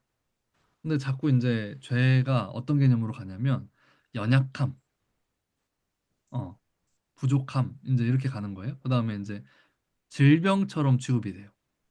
질병. 그래서 이제 그런 게 한참 우리 유행이지 않았습니까? 내적 치유. 그래서 치유 집회 이런 얘기를 막 하고 그래서 이제 그 내적 치유 이런 얘기를 하는 순간 뭐가 되냐면 죄가 하나님 앞에 심판받고 진노받아야 될 벌을 받아야 될 대상이 아니고 보호받고 치료받고 위로받아야 될 대상이 되는 거예요. 그래서 이게 죄에 대한 이 프레임이 점점 점점 약간 질병, 연약함, 부족함으로 점점 바뀌는 어떤 시대를 우리가 살고 있죠. 물론 죄는 그 두 가지 측면이 다 있죠. 죄이기 때문에 하나님의 형벌을 피할 수 없고 진노를 받아야 되는 것도 맞아요. 근데 죄인이라서 너무 비참하게 살아요. 불쌍하고 상처도 잘 받고 막 그 뭐 우울증부터 해서 뭐 많이 눌려 살잖아요. 뭐 관계에서도 힘들어하고 물질에서도 어려워하고 그래서 위로가 필요하고 이런 것도 맞는데 두 측면 중에 사실 어떤 형벌의 측면이 거의 사라져가는 현실이다라는 이제 생각이 좀 들어요. 그래서 이제 이 화목제물 이런 것들을 좀 잘 개념을 지켜야 되지 않냐. 하나님이 죄에 대해 진노하시고 우리는 그 진노를 받기 너무 합당한 자였다는 사실이 교회에서 점점 약화된다. 약화된다. 그래서 사실 그런 얘기를 하시더라고요. 이 저자 목사님이 어느 교회를 가셨대요. 근데 그 주간이 고난 주간이었대. 그럼 고난 주간에 예수님 십자가 설교를 하잖아요. 근데 거기서 죄 얘기가 한 번도 안 나오더래. 예수님이 십자가에 달려 죽으셨습니다. 여러분, 그분이 십자가에 달리셨다고요. 왜? 여러분을 그만큼 사랑하셔서. 그럼 여러분 얼마나 귀하고 소중한 존재입니까? 자, 함께 찬양합시다. 당신은 사랑받기 뭐 이렇게 얘기하시더라고요. 그러니까 약간 예수님이 십자가에 죽으신 것도 우리를 향한 사랑의 표현이야. 그 피가 십자가에 흘러서 나의 이 연약함과 더러움과 부족함을 덮고 그것에 씻길 때 내가 깨끗해지고 약간 이런 은근히 비켜가요. 은근히. 뭔지 아세요? 조금 부족하고 조금 연약하고 조금 마음이 좀 슬펐어. 근데 그분의 사랑을 막 맛보니까 내가 뭔가 풍족하게 채워지는 느낌이야. 여기서는요. 나의 죄인됨, 심판받을 마땅한 자, 죄인 중에 괴수 이런 느낌이 없는 거예요. 그래서 이제 둘 중 하나죠. 요즘 젊은 사람들은 그 요즘 CCM들을 좀 들어보셨어요, 여러분? 음, 죄란 단어, 상처받지 않아. 죄란 단어가 안 나옵니다. 저는 그래서 옛날 찬송가 좋아해요. 제가 나이가 젊은데도 저는 이제 약간 보수적이라서 찬송가 좋아하고 얼마나 직설적입니까? 막 죄, 오열, 뭐 이런 찬양 막 PPP 막 이렇게 하고 막 그렇잖아요. 근데 요즘 거 아주 세련되고 가사가요. 그래서 이제 제가 어느 뭐 단체를 비하하는 건 아니지만 뭐 내 모습 이대로 사랑하셨네. 이런 찬양 아세요? 연약함 그대로 사랑하셨네. 주의 날개 아래 거하는 것. 뭐 이런 찬양이 있어요. 근데 물론 그 찬양팀을 비판하거나 그분들이 잘못됐다, 잘못된 생각을 갖고 있다 이런 얘기를 하는 게 아니고 그냥 요즘의 추세가 그래요. 추세가. 그래서 제가 이제 강정. 안타까운 건 뭐냐면 혹시나 찬양으로만 믿음을 정립하는 청년들이 있어요. 성경 안 읽고 설교 땐 졸아요? 그럼 뭐예요? 찬양 때만 눈 뜨고 있거든요. 근데 그런 친구들은 찬양에서 말하는 하나님, 찬양에서 말하는 이 구원이 전부인 줄 아는 거예요. 그러면 죄를 배울 기회가 없어요. 그거 아시죠, 여러분? 본인이 나쁜 사람도요. 10명한테 상처 줘놓고 한 명한테 상처 받으면 본인 아프다 그래요. 그래서 나쁜 짓 왕창 하고 와가지고 교회 와서 뭐 하냐면 하나님 저 이번에 저 친구랑 싸워서 마음이 아파요. 지금 저 상처받았어요. 근데 찬양이 뭐라 그래? 내 모습 이대로 사랑하셨대. 연약한 그대로 품어주신대. 주의 날개 아래 거하기만 하면 된대. 약간 이미지가 어떠냐면 언제 와도 반겨주시는 옆집 할아버지. 나의 잘못을 캐묻지 않으시는 아주 친근한 하나님. 이런 이미지만 딱 갖고 있으면 여러분 그 죄입니다. 하나님 심판하십니다. 이런 얘기하면 막 약간 당황해요. 내가 믿는 하나님 그런 분 아니라고. 그렇게 얘기를 합니다, 실제로. 그래서 이제 이런 것들 우리 잘 좀 정립해야겠다. 이런 생각이 있고. 그럼 뭐 어른들은 다르냐? 다르지 않죠. 우리 지난 시간 얼핏 얘기한 것처럼 이제 어떤 자기 소원을 이루어지는 저 요술램프 정도로 생각하고 그래서 음, 교회 열심히 다니면 우리 남편이 복을 받고 사업이 잘 음, 되고 직장에서 승진하고 우리 자녀가 서울대에 들어가고 뭐 이런 생각들로 여기는 죄는 어디 있습니까? 죄는 어디 있고 의로움은 어디 있고 어, 음, 하나님 앞에 의롭다 하심을 얻는 게 얼마나 큰 개념인가 이런 것들 다 음, 없어요. 그들에게 중요하지 않죠. 약간 마치 아침마당처럼 웃으면 행복해져요. 하하하 웃어봅시다. 그러면 우리 긍정적으로 생각합시다. 뭐 이런 얘기 이렇게 하고 있다면 굉장히 이 성경이 얘기하는 바들을 많이 비껴간다. 이렇게 얘기할 수 있습니다. 음, 우리 2번 읽고 한번 풀어보겠습니다. 음. 성경은 화목제물이란 구원 개념을 더 잘 이해시키기 위해 속량이란 개념을 사용합니다. 24절에서는 이 속량을 통해 의롭다 하심을 얻는 것을 두 가지 표현을 사용하여 설명합니다. 그것은 무엇입니까? 24절. 어디지? 24절 속량은 음, 표현을 사용하여 설명합니다. 그것은 무엇입니까? 은혜로 값없이 예, 두 개죠. 예, 은혜로 예. 값 없이 이렇게 얘기합니다. 음, 값이 없다는 건 무슨 말이죠? 우리가 우리 힘으로 하지 않았다 지불하지 않아도 되고 예, 값 없. 하나님의 은혜로 우리 입장에서는 아무것도 지불한 게 없죠. 근데 음, 하나님 입장에서는 아들을 주셨죠. 예수 그리스도 예수 큰 거예요. 그럼 여러분 이제 속량 밑에 보시면 노예의 포로 상태에 있는 사람을 해방해서 자유케 한다 이렇게 얘기하는데 음, 우리가 노예였죠. 사탄의 노예였고 음, 이 사탄의 포로였는데 하나님께서 자기 아들의 값을 치르셔서 우리를 풀어주셨다는 거예요. 그럼 여러분 여기서 이제 누가 누구에게 값을 치른 거죠? 누구에게 음, 예수님, 예수. 예수 그리스도. 이제 포로에서 풀려난 건 우리인데 누가 누구에게 값을 치른 걸로 봐야 돼요? 예수님이 필요만 아들이 하나님 앞에 하나님이 하나님에게 그렇죠. 그렇게 봐야겠죠. 이게 제가 지금 질문 드리는 의도는 사탄에게 값을 치렀다 이렇게 얘기하면 안 된다는 얘기죠. 음, 이게 말이 안 되죠. 하나님께서 하나님의 그 공의의 조건에 만족 시키도록 값을 치르신 거죠. 음, 자, 우리 3번.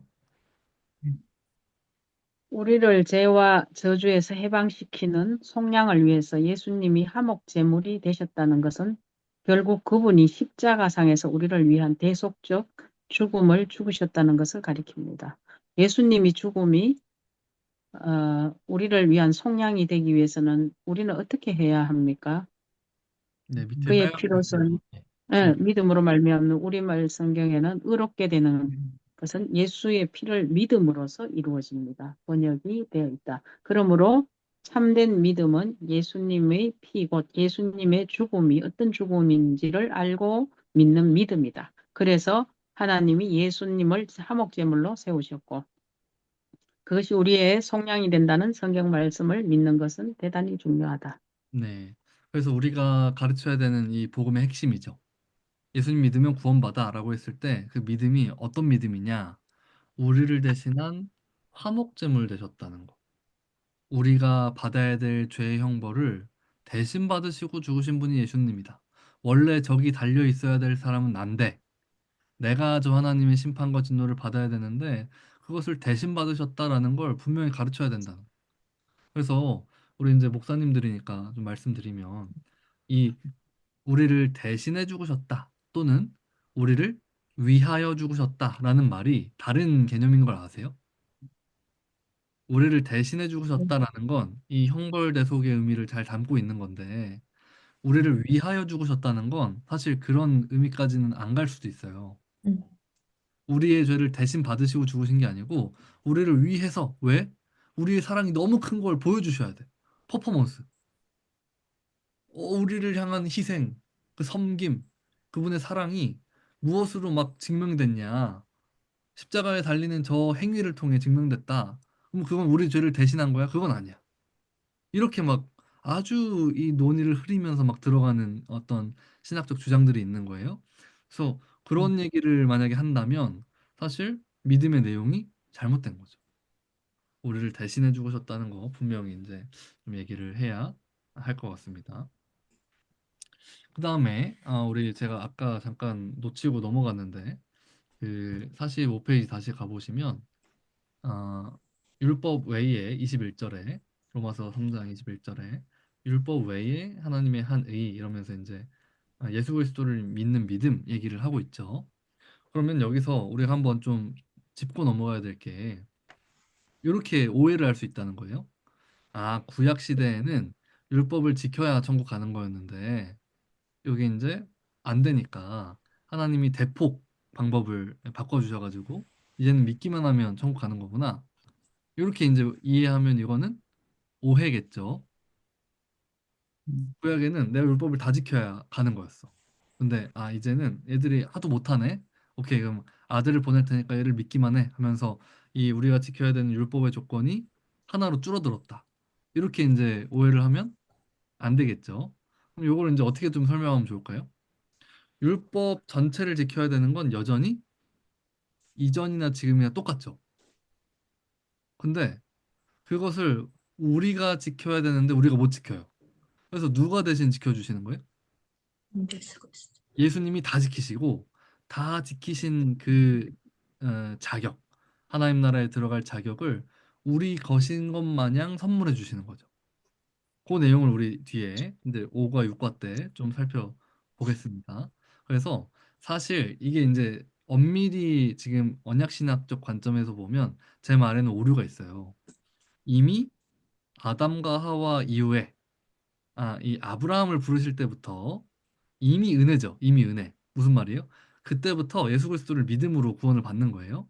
그러니까 이미 우리 힘으로는 안 되고 그리스도께서 다 지켜주실 것을 염두하면서 모든 성경이 이제 기록이 돼 있는 건데 제가 논리적인 어떤 편의를 위해서 이렇게 얘기를 하는 거예요. 이제 어떤 의미인지는 아시겠죠? 그래서 이런 오해들이 있을 수 있어요. 성도님들께. 옛날엔 다 뭐 지켜야 되는데 우리가 안 되니까 방법을 바꾸셨구나. 근데 그런 의미는 아닙니다. 방법은 똑같아요. 율법을 다 지켜야 그 나라 들어가는 건 똑같고 대신 우리가 못하는 걸 예수님이 지키셨죠. 이렇게 좀 이해를 하면 좋겠죠. 자, 우리 이제 47페이지 한 문단씩 읽어보겠습니다.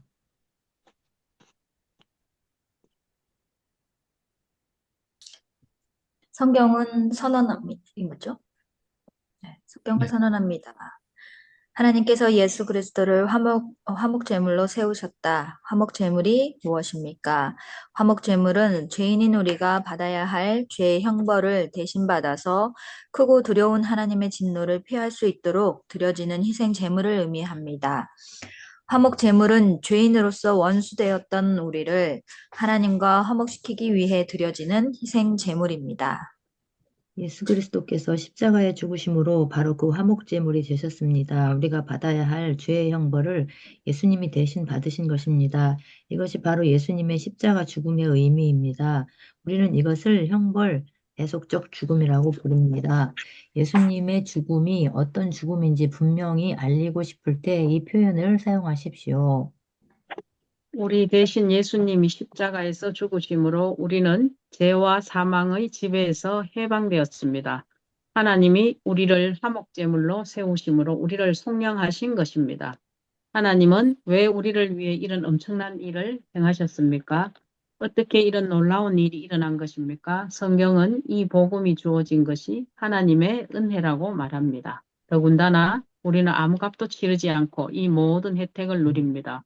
우리는 오직 예수님의 십자가를 통해 모든 죄를 사함받고 하나님 앞에 서며 하나님 나라에 들어갈 수 있는 자격인 의롭다함을 얻습니다. 물론 아무에게나 이 은혜가 부어지는 것은 아닙니다. 믿음이 필요합니다. 하나님이 행하신 일에 대한 믿음이 필요합니다. 예수님의 십자가 죽음이 나를 위한 죽음이라는 사실을 믿고 그 은혜를 받는 것만이 구원에 이르는 유일한 길입니다. 십자가에 달리신 예수님만이 나의 구원자, 곧 그리스도이심을 믿는 믿음이 필요합니다. 우리 스스로는 구원에 이를 수 없다는 것을 겸손히 인정하고 예수님만을 의지하는 믿음이 필요합니다. 오직 예수 그리스도를 믿는 자만이 죄사함과 의롭다함을 얻습니다. 다른 길은 없습니다. 어떤 사람도 오직 믿음으로 말미암기에 차별이 없습니다. 이때 중요한 것은 믿음의 내용을 분명히 아는 것입니다. 로마서 3장 25절에 의하면 예수님의 피를 믿어야 합니다. 즉, 예수님의 십자가 죽음이 우리를 대신한 형벌 대속적 죽음임을 분명히 알고 믿어야 합니다. 이렇게 성경에 게시된 하나님의 은혜를 믿을 때 모든 죄가 사해지고 하나님에 의해 의로운 자로 간주되어지는 은혜를 누릴 것입니다. 네. 그래서 이것을 이 화목제물 속량 이것을 좀 설명하는 용어가 형벌 음, 대속이다. 계속이죠. 예수님의 죽음은 우리가 받을 형벌을 대신 받으신 것이다. 이런 얘기 좀 잘 정리가 됐죠. 자, 우리 음, 방금 했던 두 번째 꼭지 제목이 뭐였죠?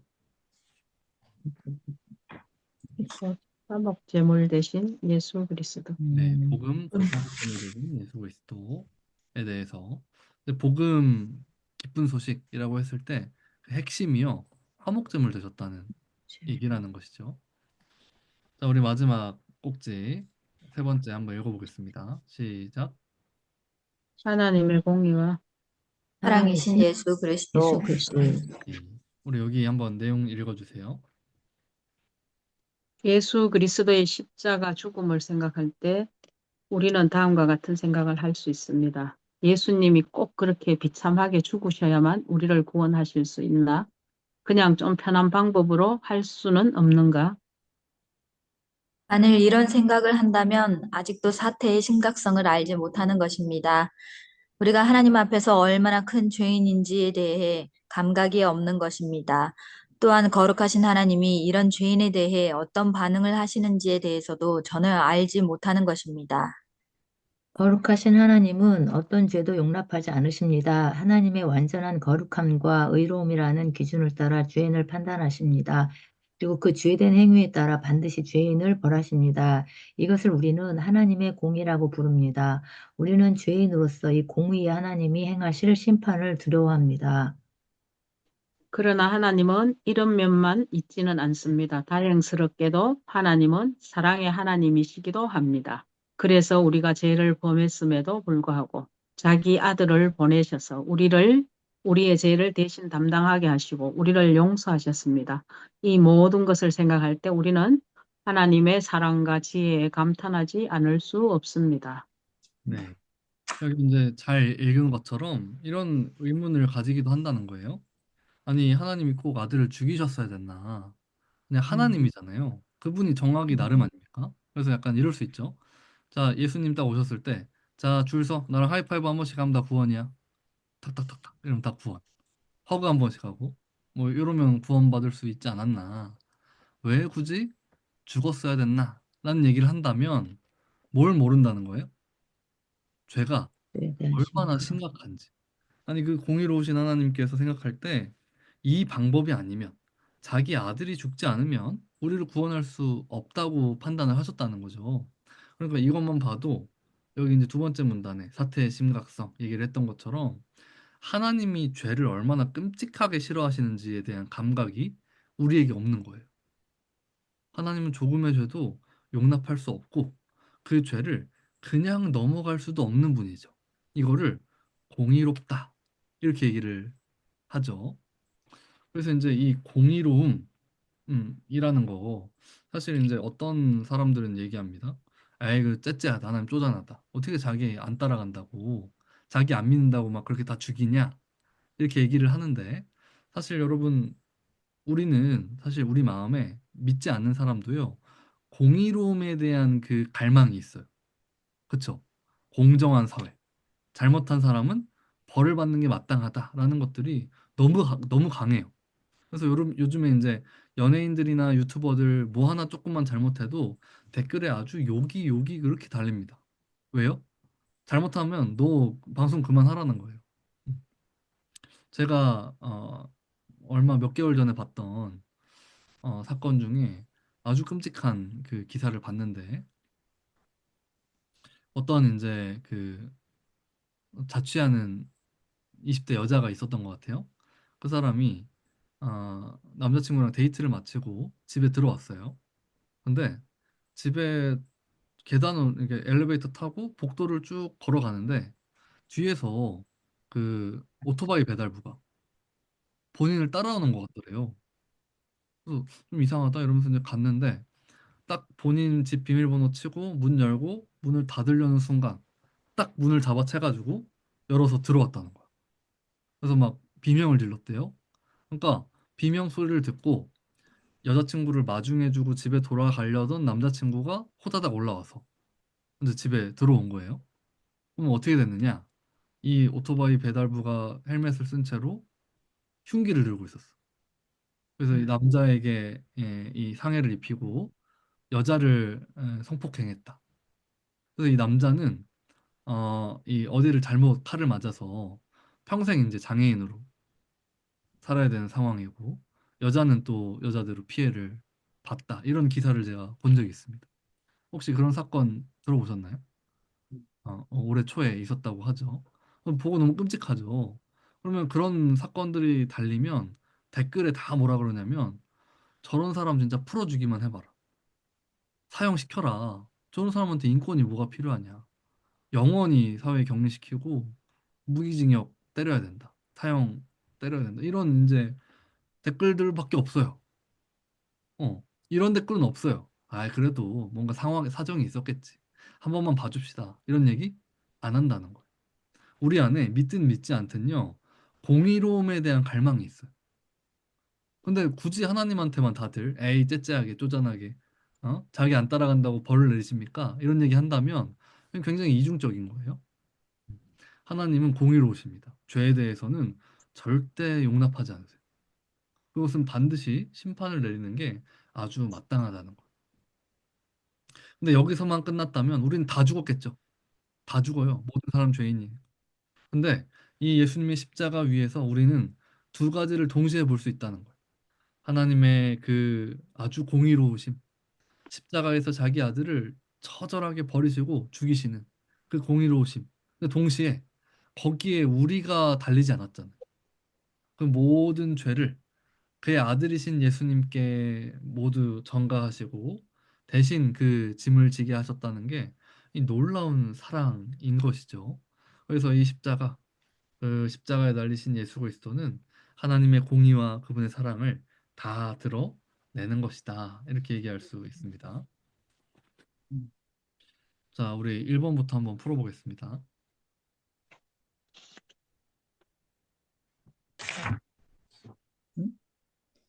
우리는 우리의 제한된 지성으로 창조주 하나님을 제대로 알 수 없습니다. 다만 하나님이 우리를 위해 무엇을 행하셨는지에 대한 성경의 기록으로만 하나님을 알 수 있습니다. 평소 하나님에 대해 어떻게 생각했습니까? 답을? 네, 이거 그냥 의도는 그거죠. 사랑의 하나님으로만 인식하는 사람도 있고, 아까 얘기한 대로 뭐 나의 소원을 들어주는 하나님, 이런 거. 뭐 어떤 분들은 공의의 하나님에 너무 이렇게 매여서 벌벌 떨면서 사는 분들도 있어요. 근데 이제 십자가에 드러난 하나님의 성품을 보라 이렇게 얘기를 하고 있는 거예요. 실제로 제가 대학생 때 어떤 이제 저 친구가 있었는데 너무 사랑의 하나님만 알고 있는 친구였어요. 그래서 제가 공의로우심을 좀 얘기를 해줬더니 충격받더라고. 나는 그런 하나님을 몰랐대. 나는 하나님 왜 이렇게 무서운 분이었냐고. 그래서 성경을 좀 봐라 이렇게 얘기를 해줬었는데 네. 실제로 이런 어떤 오해들이 있지 않나 좀 돌아보자 이런 얘기죠. 자, 2번. 하나님은 자신을 감추시는 분이 아니며 우리가 하나님을 알도록 계시하시는 분이십니다. 특히 예수님을 화목제물로 세우시는 것을 통해 하나님은 자신이 어떤 분이신지를 나타내셨습니다. 그것은 무엇입니까? 음, 공의의 하나님이시고 사랑의 하나님이신 것을 보여주십니다. 네. 25절을 보면 자기의 의로우심을 나타내셨다. 이제 이 음, 공의로움이죠. 음, 왜요? 하나님의 그 심판과 진노가 그의 아들 예수님께 부어졌기 때문이에요. 그런 얘기를 지금 하고 있는 거죠. 하나님께서 여기 음, 25절 보시면 길이 참으시는 중에 전에 지은 죄를 간과하셨다. 그러니까 하시- 이전에 죄 지은 사람들이 많았는데 그 사람들을 음, 심판하지 않는 것처럼 보였다는 거예요. 하나님이 공의롭지 않으신가? 왜 악인들이 잘 먹고 잘 살지? 왜 그 죄를 간과 무시하고 눈 감으시는 것 같아? 너무 참. 하나님은 심판을 안 내리시는 분인가 보다. 이런 오해들이 있었는데 그 모든 심판을요 그의 아들 예수 그리스도께 부으심으로 드디어 자기의 의로우심 나는 공의롭다라는 걸 드러내셨다는 얘기를 지금 하고 있는 거죠. 음, 우리 3번. 음, 하나님은 예수님의 십자가에서 자기의 의로우심을 나타내고자 하셨습니다. 그러나 그것뿐만이 아닙니다. 하나님은 우리를 사랑하셔서 십자가를 통해 무엇인가를 이루고자 하셨습니다. 하나님의 그 크신 사랑으로 우리에게 주시고자 했던 것은 무엇입니까? 음. 대동산이고, 의로우심? 우리를 의롭다. 네, 하나님만 의로우신 게 아니고 우리도 의롭다. 이게 이제 하나님이 그의 아들을 주시고 희생하게 하시는 그 사랑의 결과로서 우리에게 주어지는 거겠죠. 음, 네, 좋습니다. 우리 옆에 음. 글을 한번 읽어보겠습니다. 예수님이 우리를 위해 십자가에서 대신 죽으신 것은 하나님의 놀라운 은혜입니다. 뿐만 아니라 하나님은 예수님의 십자가 죽음을 통해 우리가 하나님이 어떠한 분이신지를 알기 원하셨습니다. 하나님은 의로우신 분입니다. 하나님은 예수님을 통해 사람들이 하나님 자신을 공의로우신 분으로 알기를 원하셨습니다. 완전한 공의 하나님은 어떤 죄악도 용납하지 않으시며 모든 죄에 대해 반드시 심판하시고 벌하십니다. 어떤 죄도 그냥 넘어가지 않으십니다.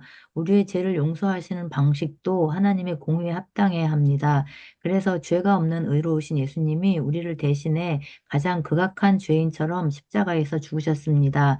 십자가에 달리신 예수님 위에 우리의 죄에 대한 하나님의 형벌이 쏟아졌습니다. 어떤 죄도 하나님의 심판을 피할 수 없습니다. 십자가를 보면서 누가 감히 하나님 앞에서 두려워하지 않을 수 있겠습니까? 또한 십자가를 통해 하나님의 사랑이 얼마나 큰지도 알게 하셨습니다. 하나님께 불순종함으로 대적하던 우리 같은 죄인을 하나님은 어떻게 용서하십니까? 그것도 자기 아들을 대신 내어주는 희생을 치르면서까지. 왜 우리 같이 아무것도 아닌 자들을 구하려고 하십니까? 도대체 이 사랑은 어떤 사랑입니까? 우리는 예수님의 십자가를 통해 하나님의 공의와 사랑을 보며 그 영광을 찬양하지 않을 수 없습니다. 하나님은 공평과 정의로 이 세상을 다스리시고 모든 것이 올바로 운행되도록 하십니다. 그러면서 모든 악한 자들을 오래 참으시고 다함이 없는 긍휼을 베푸시며 사랑하심으로 구원의 기회를 제시하십니다. 우리는 십자가를 통해 이와 같은 하나님의 높으심과 존귀하심을 봅니다. 그리고 하나님을 찬양합니다. 할렐루야. 아멘. 네. 귀한 내용이죠. 형벌 대속적 죽음. 우리 묵상과 적용 간단히 좀 보겠습니다. 1번을 한번 읽어주세요. 하나님은 그의 완전하신 의로움의 기준, 곧 율법의 기준에서 우리를 평가하십니다. 율법은 우리의 전 삶과 마음 깊은 곳까지 규제하는 법입니다. 즉, 하나님 앞에서 하나님의 온전하신 것 같이 온전하도록 요구하시는 것입니다. 율법의 기준에서 볼 때 당신은 얼마나 큰 죄인입니까? 자기 말로 표현해 보십시오. 율법의 기준에서 볼 때 당신은 얼마나 큰 죄입니까? 죽어야 될 죄인이죠. 네, 이제 이거에 대한 인식이 사실은 어, 얼만큼 있는가라는 것들을 음, 좀 사실 돌아볼 필요가 있을 것 같아요. 그래서 특히나 뭐 평신도 분들 이렇게 살다 보면 교회 오래 다닌 분들은 죄인 우리 죄인입니다 이러면 아멘 이렇게 인정을 하죠. 근데 이제 문제는 뭐냐? 약간 이런 느낌이에요. 아이 죄인이죠. 뭐예요? 그렇게 착하진 않다. 아이 근데 또 내가 그렇게 나쁜가? 라고 생각을 하는 것 같아요. 그래서 죄인이죠. 라고 인정은 하지만 죄에 대한 설교하면 싫어하시고 듣기 싫어하고 맨날 저 얘기한다. 불편하다. 이렇게 인상 찌푸리고 이제 믿지 않는 사람들도 죄 얘기하면 싫어하고 믿는 사람들도 싫어하는 어떤 현상이 아주 이상한 현상이 나타나죠. 그래서 음, 사실 하나님 앞에 자기를 돌아보고 그 하나님의 말씀과 율법을 기준으로 해서 자신의 음, 죄인됨을 매일 확인하고 그 앞에 엎드리고 예수 그리스도의 그 은혜를 구하는 자가 신자일 텐데 이제 그런 음, 것들이 많이 부족하다 이런 생각이 좀 들죠. 그래서 이제 그 약간 자기들끼리 막 아, 넌 착하다. 야, 너 어떻게 너처럼 살 수 있냐? 야, 너는 하나님 안 믿고도 살겠다. 뭐 이런 얘기 하는 것들이 다 이런 감각이 없어서 그렇죠. 다 자기 기준에서 그냥 내가 봤을 때 이 정도면 착한 거 아닙니까? 뭐 이런 얘기하고 이렇게 얘기한다는 것 자체가 굉장히 이상해요. 그래서 이 저자 목사님 그런 예시를 드시더라고요. 약간 그런 느낌이다. 그 연쇄살인마 둘이서 대화하는 느낌. 한 명은 18명 죽였어요. 한 명은 20명 죽였어. 그 둘이 막 대화하는 거야. 야, 너는 18명밖에 안 죽였네? 야, 너 진짜 착하다. 너 어릴 때부터 부모님 사랑을 많이 받았나 보다. 어? 어쩜 음, 그렇게 선하게 살아갈 수 있냐? 이렇게 얘기하면. 근데 반대 18명 애가 이제 약간 으쓱하면서 얘기하는 거야. 야, 나는 너처럼 악하지 않아. 나는 앞자리가 2라는 걸 견딜 수가 없다. 어. 어떻게 20명이 되냐? 그래서 둘이 막 이렇게 서로 착하네. 너는 나쁘네. 뭐 나는 어릴 때부터 부모님께 학대를 받고 이래가지고 내가 20명을 죽일 수밖에 없었어. 뭐 이런 얘기 하고 있으면 옆에 간수가 뭐라 그러겠어요. 놀고 있네. 그래. 놀고 있네. 뭐하냐, 둘이. 이렇게 얘기를 하겠죠. 그러니까 철저히 본인들의 기준이 하나님의 말씀과 율법 이게 아니고 내가 나를 봤을 때 사회적인 기준에서 봤을 때 나는 나쁘지 않아. 난 착해. 아이, 죄인이죠. 뭐 율법을 다 지킬 정도는 안 되죠. 근데 뭐 그래도 저 밖에 나 자빠져 있는 죄, 주일날에 처 자고 있는 죄보다는 내가 착하지 않습니까? 난 여기서 지금 봉사도 하고 헌신도 하는데 나 여기서 지금 성가대 찬양도 하는데 나 오늘도 말씀 전했는데요. 저 밖에서 나이트클럽 다니다가 술 먹고 누구랑 원나잇 하고 저 나가서 나쁜 짓 하고 사기치고 다니는 저 도박하는 애들보다 나는 좀 나와서 예배 드리는데 착한 거 아닙니까? 이렇게 얘기를 하는 순간 이 하나님의 율법의 기준, 본인의 마음까지 꿰뚫어 보시는 그 율법을 알지 못하는 거죠. 이런 사람들은 점점 어디로 가냐면요. 그래도 내가 저 밖에 있는 쟤보단 착하지 않았냐는 거예요. 더 열심히 살고 하나님한테 예배도 드려주고 하나님한테 11조도 냈고 봉사 헌신도 했으면 저 밖에 있는 쟤보다는 내가 잘 돼야 되는 거 아닙니까, 하나님? 더 착하게 살았는데요. 그럼 제 아들이 대학에 떨어지는 게 말이 안 되죠. 제 남편이 승진해야죠. 이게 뭐예요? 일이 안 풀리잖아요. 라고 막 소리를 질러요. 그럼 이게 이제 어디부터 잘못됐는가? 인식이 이상하다. 이런 것들을 좀 돌아볼 수 있겠죠. 자, 우리 2번 한번 읽고 풀어주세요. 하나님은 우리 같은 죄인들을 위해 자기 아들을 십자가에 내어 주셨습니다. 우리 같은 자가 무엇이라고 하나님은 이런 일을 행하셨습니까? 하나님의 사랑에 대해 자신의 말로 할 수 있는 만큼 묘사해 보십시오. 음, 하나님은 세상을 창조하시고 계속 그 우리를 어, 다 구원받기를 원하시는 그런 그런 사랑이신 것 같아요. 네. 아주 큰 사랑이죠. 말로 표현할 수 없는. 참 이게 이제 다 공감하시겠지만 더 말씀 묵상할수록 더 깊이 느껴지는 것 같아요.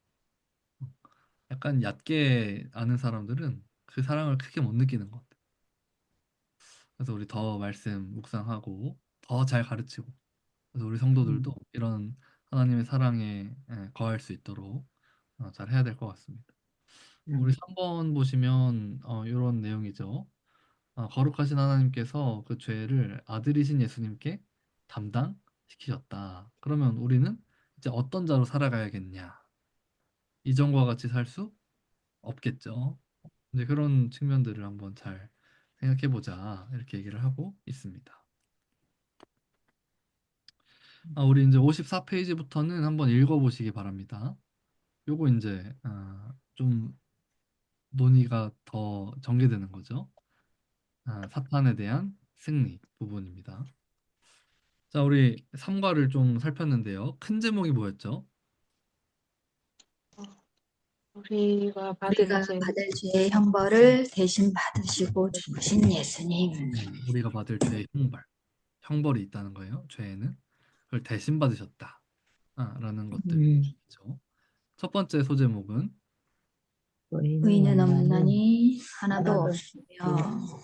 두 번째 화목제물 대신 대신 예수 그리스도. 물 대신 예수 그리스도. 세 번째는 하나님의 공의와 공의와 사랑이신 예수 사랑이신 그리스도. 예수. 예수 그리스도. 그래서 우리 이 형벌 대속의 개념들을 우리 먼저 잘 묵상하고 또 이것들을 잘 가르치면 좋겠습니다. 혹시 뭐 다른 질문 있으면 해주시고.